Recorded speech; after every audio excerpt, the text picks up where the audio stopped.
একটা আলপথ ধান খেতে তার নিচ দিয়ে জলের ধারা প্রবাহিত হচ্ছে, মানুষের জীবনেরই মতো। মানুষের জীবনও কিন্তু এরকমই হয়। কোনো কোনো মানুষের জীবন, সম্মুখে মানুষের অনেক প্রাচুর্যতা থাকে।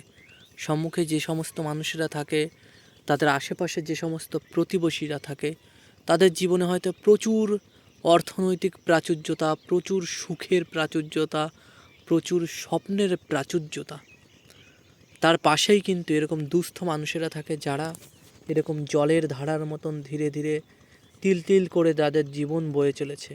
এই যে এ পাশটায় জলে পরিপূর্ণ ক্ষেত, কিন্তু এ পাশের ধান খেতে কিন্তু জল নেই, কোনো রকমে হালকা জলের ধারা।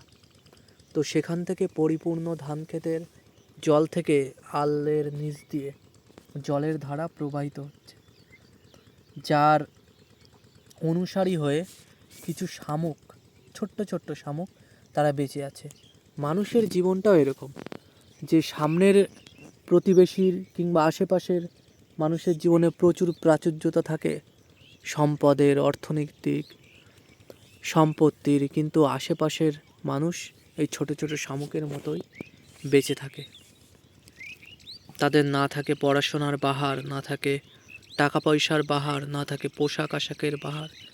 তারা জাস্ট এই হালকা জলের মতন, কিছু জল পেলেই, কিছু সম্পদ পেলেই, কিছু রোজগার হলেই তারা ভাবে জীবন সুখের।